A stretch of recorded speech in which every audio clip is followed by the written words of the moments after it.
So in today's session, we will discuss about derivatives. Derivatives are nothing but these are contracts which are between two parties. Okay. And this particular contract of derivative, what two parties make, has some underlying asset associated with it. That means derivative is an agreement or contract. Of course, it is between two parties.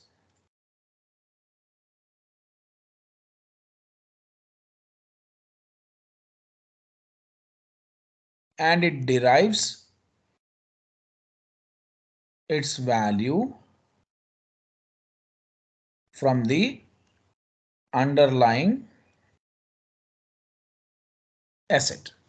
So here underlying asset can be anything for which you are making a contract to buy it in the future or sell it in the future.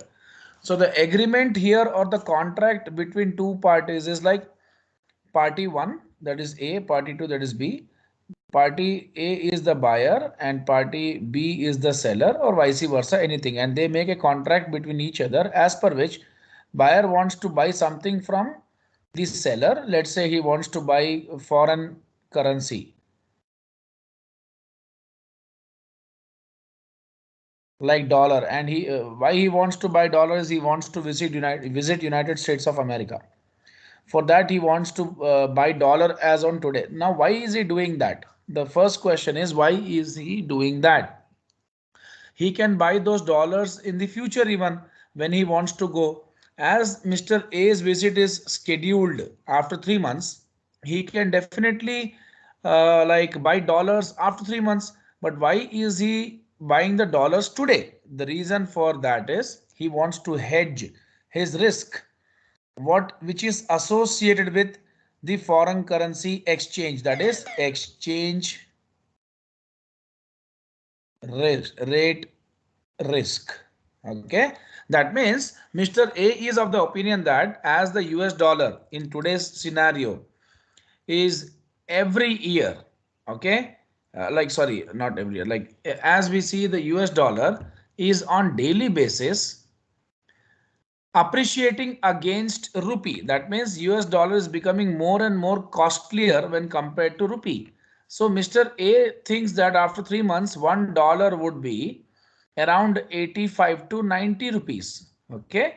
To that extent, the dollar can appreciate. And if dollar appreciates to that extent, Mr. A has to pay more rupees to buy dollars. Let's say he wants $10,000 today.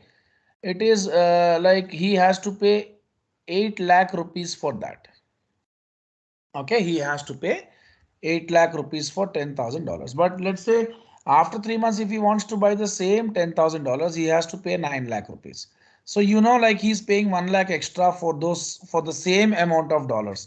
So he definitely knows that he has this risk, and to minimize that risk, he is taking the help of derivatives, or he is making an agreement with B as per which he will be buying the currency after 3 months in the future at a specified rate fixed today. Okay, so this is a contract of a derivative, or one of the forms of derivative contract. And here I'm speaking about forward contract. What is that? Forward contract. So this particular example which I gave you, as per which A will buy currency from B after 3 months, okay, at a pre-specified rate today itself. Hence, A makes a forward contract with B to buy dollars after 3 months, and forward contract is one of the forms of derivative. Here the parties are A and B, and this particular contract, this particular forward contract which has been made between A and B derives its value from the underlying, which is the currency dollar. And how does the forward contract derives its value? Very simple.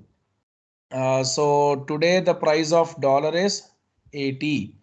Okay, and after 3 months the price of dollar is 90, let's say. So here for A it will be a gain. Why? Because he wants $10,000. Okay, for which he has to pay 8 lakh rupees.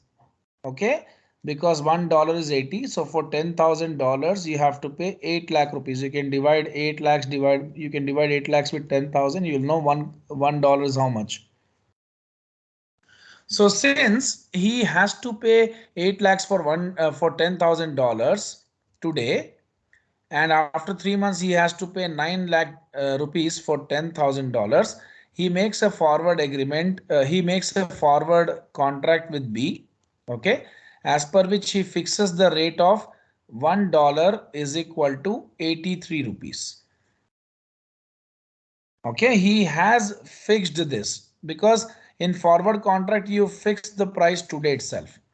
What would happen after 3 months? After 3 months, $1 has gone to 90, definitely. Okay, so after 3 months, Mr. A would buy $10,000 by paying 8,30,000 rupees rather than paying 9 lakh rupees, or instead of 9 lakh rupees.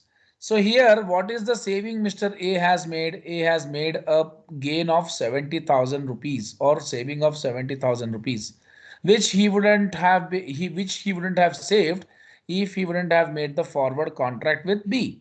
Okay, so value of the forward contract here is 70,000. Okay, so how the underlying how the forward contract here has derived its value from the underlying asset? Very simple. $1 being 80. Okay, you made a contract with B, and the underlying asset was dollar. Now what happens? Dollar is moving like forward. Why? Because dollar is appreciating. So after like 2 days, 81. Then your forward contract has a value of how much? Here you are in loss because you fixed the price 83. 82, again loss. 83, you would buy at this price only, but your contract would mature after 3 months. 84, here you made a profit. How? If you exchange if you buy the dollar today for $10,000, you have to pay 8,40,000 rupees. Correct? Isn't it so? Hello? Yes, sir. Yeah. So you have to pay 8,40,000 rupees. Correct? And just a second.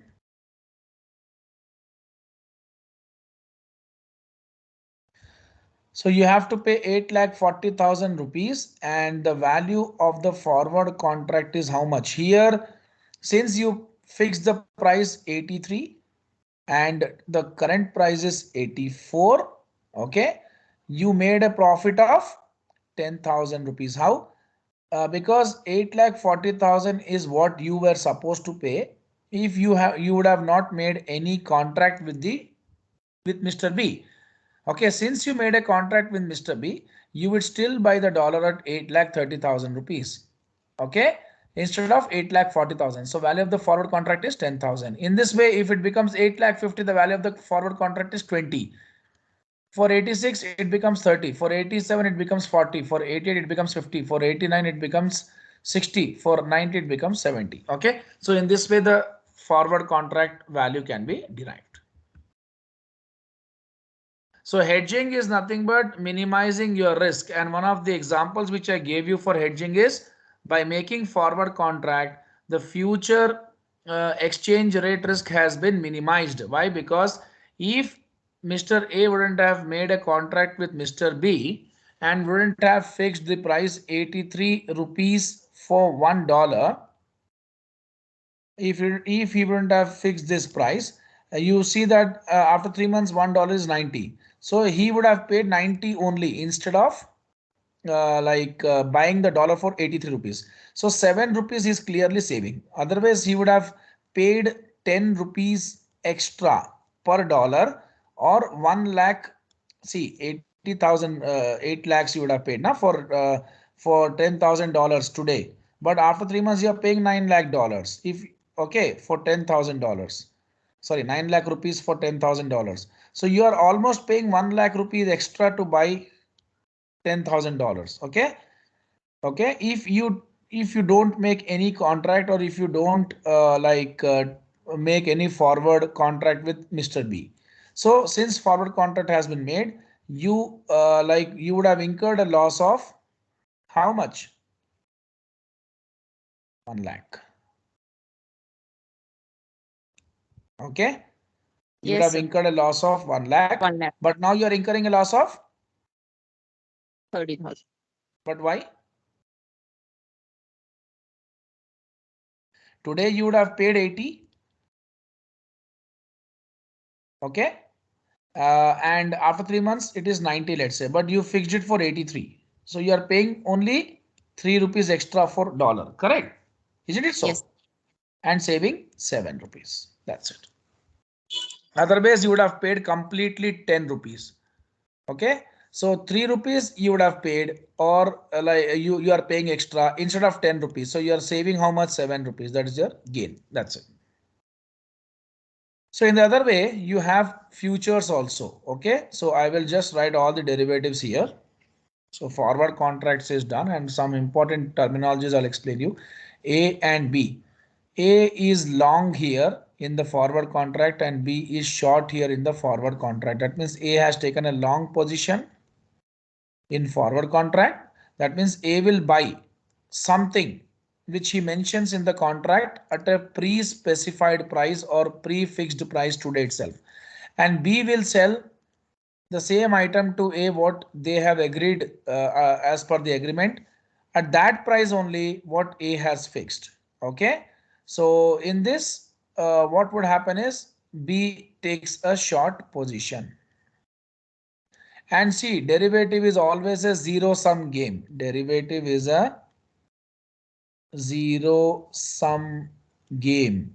That means A's gain is B's loss, and A's loss is B's gain.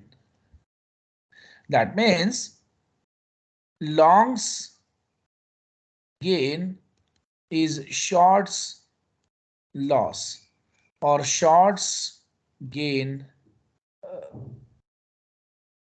is long's loss. I will explain you how. Suppose the forward contract has been made and $1 is 80 today and $1 is 83. At this rate, A will buy the dollars from B. Okay. Let's say $1 has gone 90 after 3 months. So definitely A is paying 83 instead of 90, and he has a he would have paid 1 lakh, but he is paying only extra 30,000. So he saved 70,000. Let's say what would happen if here what has happened is dollar has appreciated and rupee has depreciated. Okay, dollar has appreciated, rupee has depreciated. What if the dollar would have depreciated and rupee would have appreciated? Then what? If $1 would have been let's say it would have been 70. In this case, what would have happened? Since A has agreed to pay 83 rupees for $1, he would have paid 8,30,000 rupees for $10,000 instead of how much? 7 lakh. Isn't it so? Yes, sir. Instead of 7 lakh for $10,000. That means he's paying how much? 1,30,000 extra. In this case, who is gaining? B is gaining. B. That's it. So that can also happen. And to protect that kind of scenarios, there are some other derivatives which we can learn. Okay, so I'm explaining things now further, and we can follow it. Just a second.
Hello.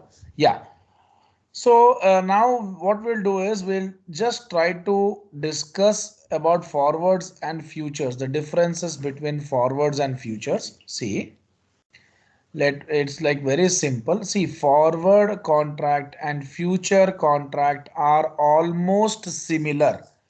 There is no difference between these two, except like technically or the premise of both are same. There are two parties, long and short, and both the parties like make a contract between them, and that contract what they make as per which A would buy something from B at a price fixed today itself. Okay, but the thing is this forward contracts are over the counter ones, over the counter contracts or over the counter derivatives. That means this particular forward contract is between two parties and they cannot be traded in stock exchanges. These are bespoke contracts. And these are not standardized either. They are not standardized contract. They are negotiated ones. Okay. So we will understand this. Forward contracts, you can make forward contracts through dealers. That means you can make these dealers as someone who can be counterparty between you and other party. Okay, that means if I want to make a forward contract, if A wants to make a forward contract with B, they directly can do that, or they can ask a dealer or broker to be between them. Okay, so that's what. But here they need not worry. But here they can ask a dealer or broker to be between them at times. Why? Because there is a chance that one of the parties can default in this case. Okay, so that is the only problem. Why? Because both the parties like are kind of in this contract, and no surety or no guarantee. That means if A tells B that he wants to buy furniture from B after 3 months, he has made a like it is not necessary that he has to make some advance payment to B, or he has to make some like because he can say that what if you don't deliver me. So like suppose if you make some initial payment even, so B would agree to manufacture, and then when B asks money to A, so the problem here is A has fixed, suppose let's say not furniture, let's say A would like to buy some dollars from B. Okay, so $1 is like 80 today. So what would happen is if $1 is 90 and the $1 as per the forward contract, the forward price is let's say 85 rupees. Okay. So what would happen is if dollar really appreciates and goes to 90, then A has no problem here. Why? Because A is paying 5,000 rupees, like 5 rupees less for $1. That means A has a profit, or A is at gain, and B is at loss. Okay. So like here B can say that I would not sell this dollar to you because I'm in loss. Either B can say that, and if it's a big amount what A wants to buy from B, let's say it's for $10,000. So it's a loss of 50,000 rupees to B.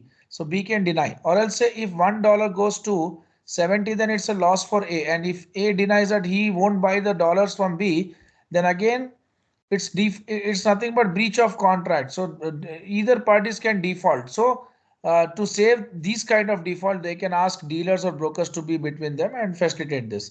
But in futures, it's not like that. Exchanges are very active in futures market or futures contract.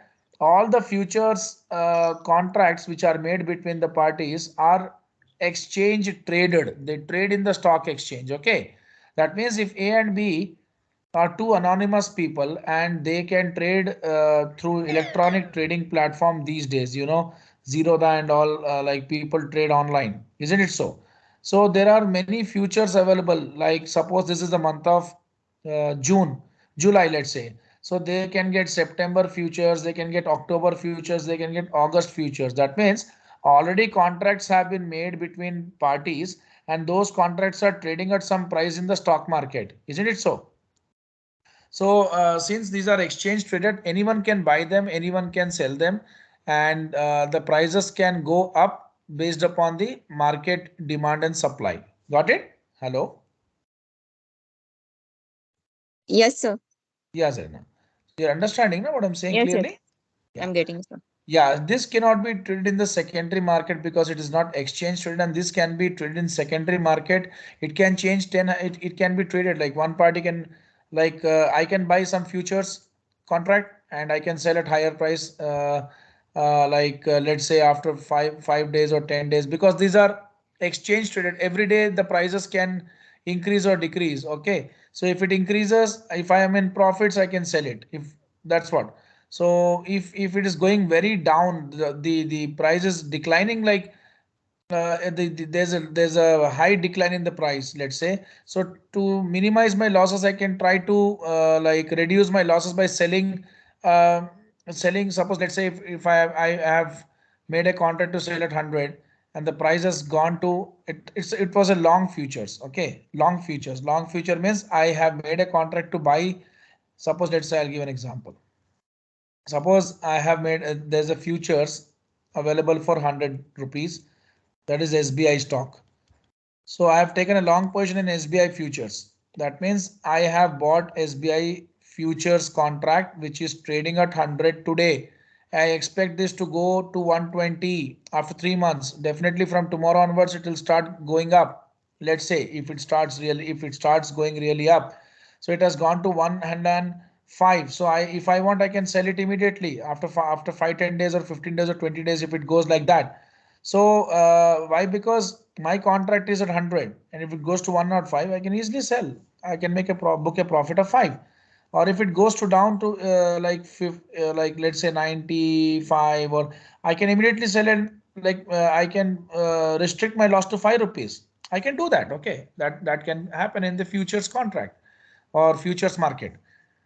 So these are the negotiated contracts and no standard condition. These are standardized contract. That means lot size is what you see here. Lot size. What do you mean by lot size?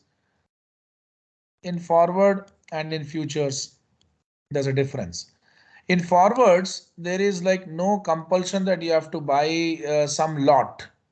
Okay, you can make a contract for 1 kg of rice or 1 grain of rice. It doesn't matter. But here, 1,000 tons is one lot size, let's say. So you cannot trade below this. Okay, minimum, that is the lot size. You can take 10 lots, but not less than 1,000 tons. Here the delivery can happen. Here also delivery can happen of the goods, but very rare. Okay, positions are offset. That means cash settlement is what it happens here more often. What do you mean by cash settlement?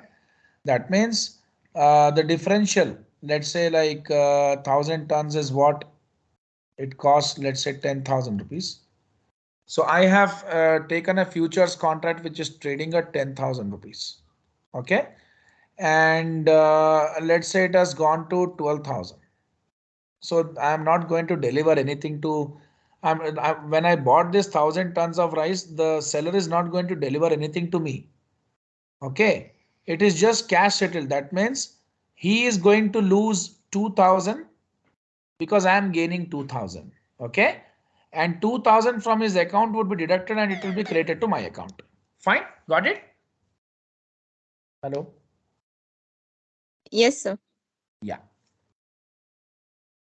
So what happens is you cannot do a futures trading without margin. Margin is nothing but some some safety deposit, kind of some collateral they are taking from you to do this futures trade. Why? Because I said you, in forward contract there are chances that two parties can default, but in futures they cannot default. Why? Because the mechanism is set in such a way that parties cannot default. Why? Because A and B, two parties are want to trade in futures market, so they have to deposit some initial margin to do the trade. Why? So let's say you have seen a flat for 50 lakhs. So builder says you pay 10% of the amount today and we'll make a sale deed. Sorry, agreement, sale agreement. Okay, agreement of sale. That means until and unless you pay 10%, you would not be entertained by the builder to make any agreement between you and him. In the same way, if you don't deposit this initial margin, the futures trade, you cannot trade in futures market. Okay.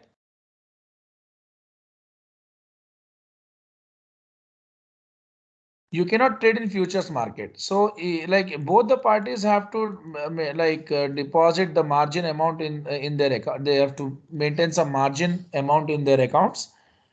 So what would happen? Let's say 10,000 is, let's say the trade is of, let's say one lot is of 1,000 kgs.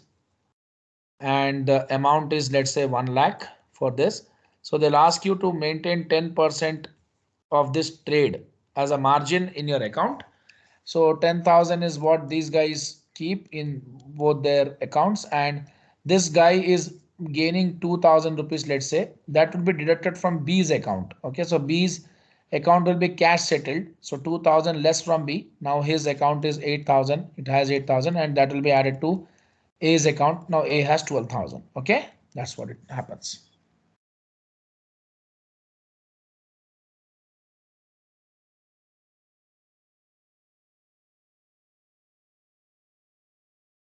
Here no collateral, of course here margin and credit risk depend here. Here they can default, here no default, and market participants only large firms, like anyone can do this. Okay, and futures can be like, you can trade in futures market, you can do, you can trade in commodities, you can trade in stocks, you can trade in anything, currency, etc. So here there's an example, Zarina, like you can I'll explain you this one, what is happening. Fine. And the commodities can be anything, like it can be agricultural products like food, like potatoes, peanuts, red beans, green beans, feed, peas, all this, coffee and all. In this all you can trade. You can trade in grains also. You can trade in meat, livestock, fibers. You can trade in metals, industrial metals, precious metals. You can trade in energy products and forest products like rubber, board, lumber, plywood, etc. And here also for oil, crude oil, natural gas, everything. People do trading on crude oil also on daily basis. Okay, so we will discuss this one right now, the example how the futures trade is happening. Let's understand that. So what is happening is, a farmer expects to have 10,000 pounds of potatoes available to sell in 3 months, because as a farmer, he knows that after 3 months he would be having this produce and he wants to sell in the market. Okay. But farmers would have some kind of fear that they should get minimum price for the potatoes what they want to sell. So for that, what they can do is they can enter into futures contract, and they can sell those potatoes at some agreed price. Okay. So they want to sell it after 3 months, but is concerned the price may decline during these 3 months. That's what is their concern. So they make a futures contract as per which, suppose this, they want to sell the, suppose 1 kg potato is like of, they want to sell, they want some price like 100 rupees minimum price. That is the minimum price they want. So they'll make a futures contract as per, or agreement with other parties as per which they would like to sell it at 100 rupees. If it goes to 70 after 3 months, they will still sell at 100 and they have a gain of 30. In this way, what they have done is they have reduced the risk of decline in the price. Correct or wrong? And they're getting minimum price, isn't it so? Hello? Hello? Hello? Yes, sir. Yeah. So what happens if the price goes down? The farmer is making 30 rupees. Isn't it so? Yes, sir. Yeah. And since it's a contract, they have committed that they will sell it. They have to sell it. And in this case, delivery can also happen. So Zarina, we would stop here for today. And then why? Because now new concepts are going to come, like leverage, margin account. So I have to explain you practically the trading thing. Hopefully, I'm planning to take a class tomorrow. If at all it's possible, I'll inform you and try to take, so I can finish futures and swaps. Till here I can finish. Fine. Okay, sir. Yeah, because I only want 2 sessions to wind up this chapter. Just 2 sessions, too long. I'm trying to take. I'm definitely planning to take the class tomorrow. I will Okay. inform you by morning 10:30 or 11 a.m. Okay, be ready. Okay. Okay, sir. Thank you. Thank you.